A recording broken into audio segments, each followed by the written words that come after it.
So I made a discovery. One of our ornaments, we got a bunch of ornaments on the shelves up there, and one of them fell down and shattered into 10,000 pieces. It's always my Wally ones. I don't know why this is. We just fixed this one up. We put a bunch of epoxy on it the other day, and we got Eve with her arms gone. Actually, she's got a hand hanging on the bottom.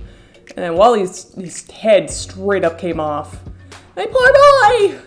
Hey everybody, it's Rhinocio, and I hope you don't mind, but I did do something a little bit easier for this week's video. Stuff's getting busy now. I got a lot of drawings to do, a lot of commissions and that. I'm a little backed up and not the best at time management. But I'm trying to keep on schedule, trying to put out content for you guys, so we got a little something here. Today I thought it might be helpful to show you basically the way I used to color everything when I was younger, when I was a kid and learning to draw. I was frankly too lazy to do any sort of line art when I wanted to color things digitally, so instead I used to just draw underneath my line art that I'd done on paper. And I use line art in a vague term because I really just did everything with pencil. And when all you want to do is slap some color on something that you've already drawn on paper, you gotta find a hack. Does this even count as a hack? It's just like something you can do with digital drawing programs. But that being said, just because it's an easier way to go about drawing something doesn't make it bad. Side note, did you see my little Wally thing? I have a friend who made these adorable felt ornaments for us. And they're my favorite thing in the entire world. Well, not my favorite thing, that's my life. Got a little Eve, got a little Wally. And then to go along with them, there's a little boo with a plant. In case you haven't gathered by now, Wally is one of my favorite movies. I just love sci-fi. I love cute robots. I love plants. I love statements on environmentalism and the dangers of capitalist society. And also, it's got a bop of a soundtrack. And I just think it's neat. Now I gotta put all this back on the tree. I didn't think this out. Don't mind me. Just putting the stuff back. Where did I have this? I don't remember. I also have this problem with trees. It's I don't know where I have this stuff. Do you like our little tree BT dubs? When you're in an apartment building, you can't have big regular sized trees. So you get plastic trees. All of ours are little tiny trees. We got this one and then a gold sparkly one. I'll show you guys that in another video. Anyway, strap in because today I'm going to show you how to draw underneath your pencil sketches. Whether you've scanned them or taken a picture of them or uploaded them using the power of your brain because you're a robot. Anyway, let's begin. So I should probably preface this with a disclaimer. This is an old drawing. But for the record, what I'm starting with is a clean pencil sketch that I've scanned into the computer and saved as a PNG file. In order to make it an image that I can draw underneath, what I need to do is copy the layer and then make that top layer a multiply layer. You can just color on the bottom layer, but I kind of like leaving that one just because having a sandwich of line art oftentimes will keep everything looking crisp, even if there's spots that you forget to color.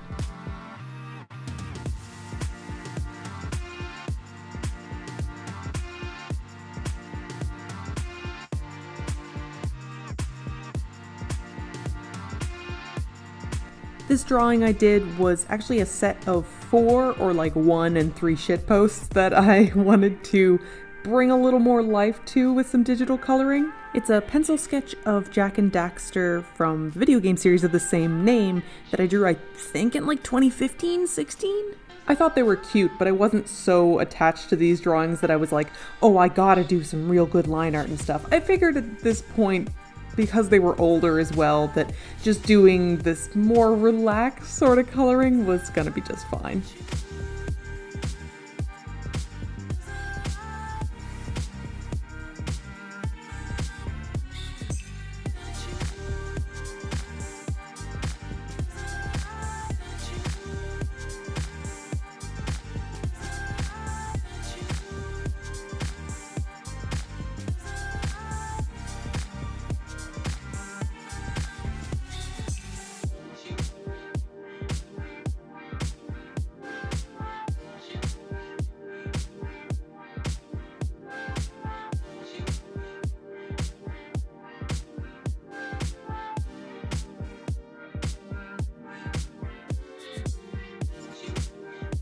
Because these are pencil drawings, I mean, obviously I've tried to clear it up, but there are some places where you can see the finer pencil underneath the darker one that I did on top as my quote-unquote line art.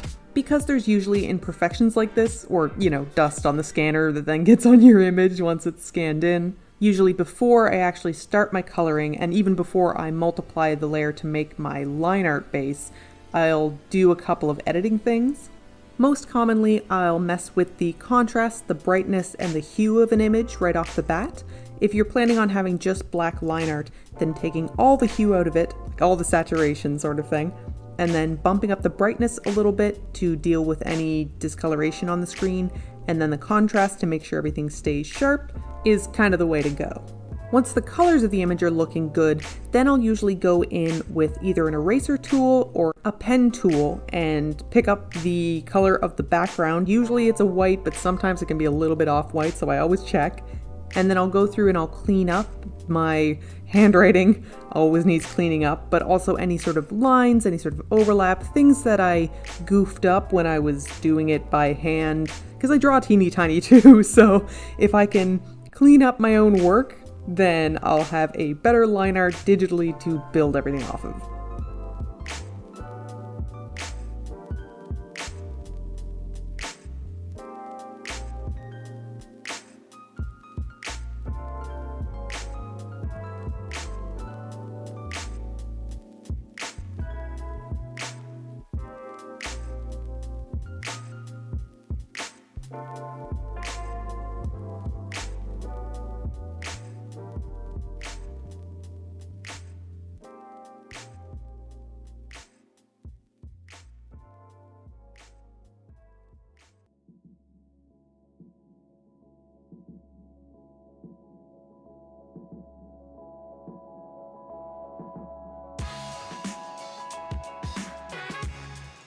If I remember correctly, the reason I like this drawing so much, or the reason I felt it deserves some color and has sat in my whip folder for 4 years, is because it was a study in body types. Canonically, the orange-haired character Daxter spends most of the video games as a little weasel-type character, but he does show up as a humanoid elf character in the beginning of the very first game, and I've seen a lot of fandom interpretations of like how his body type would look if he were a grown adult. Besides these characters both being fun because they're little shit disturbers and they have brightly colored gradient hair, I thought it would be fun to draw them juxtaposed to each other because one of them is very short and stocky and muscular, whereas the other is depicted as taller and more willowy and more of like, it's like a runner v gymnast. Looking at the images several years later, I can see a lot of anatomical issues, but I still like the contrast between the two, especially where they have different skin tones, and there's a lot of similarities between them, but also a lot of differences. It's a nice contrast.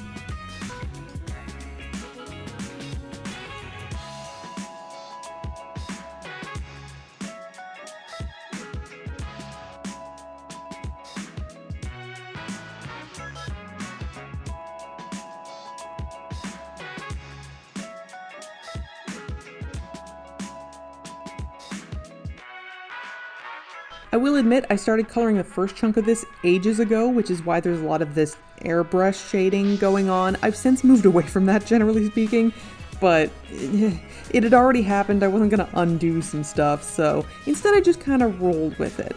So there's a little bit of shading through their hair and then a little bit of body blushing. Beyond that, I didn't go too crazy with any sort of shading or luminosity. But I did end up popping a couple of overlay layers on the main image. Mostly these were a couple of purple overlay layers just over the bodies to kind of give them more dramatic shading. But then I also put like a reddish purple over top of each of the images. It doesn't look as good on the smaller ones, but I'd already put it on the big one and I wanted to keep them cohesive, so here we are. Oh, and like I mentioned before, here's me cleaning up my terrible handwriting. This happens constantly. Every time I make a comic, I have to like clean up every bit of text, and I'm always going, why do I write like this? Anyway, as per always, guys, thanks for watching this. I appreciate it. If you liked it, please let me know with a like or a comment or something to that effect. And if you want to hang out and see more of this kind of stuff in the future, feel free to substooby, and I will see you in the next video. Okay, bye!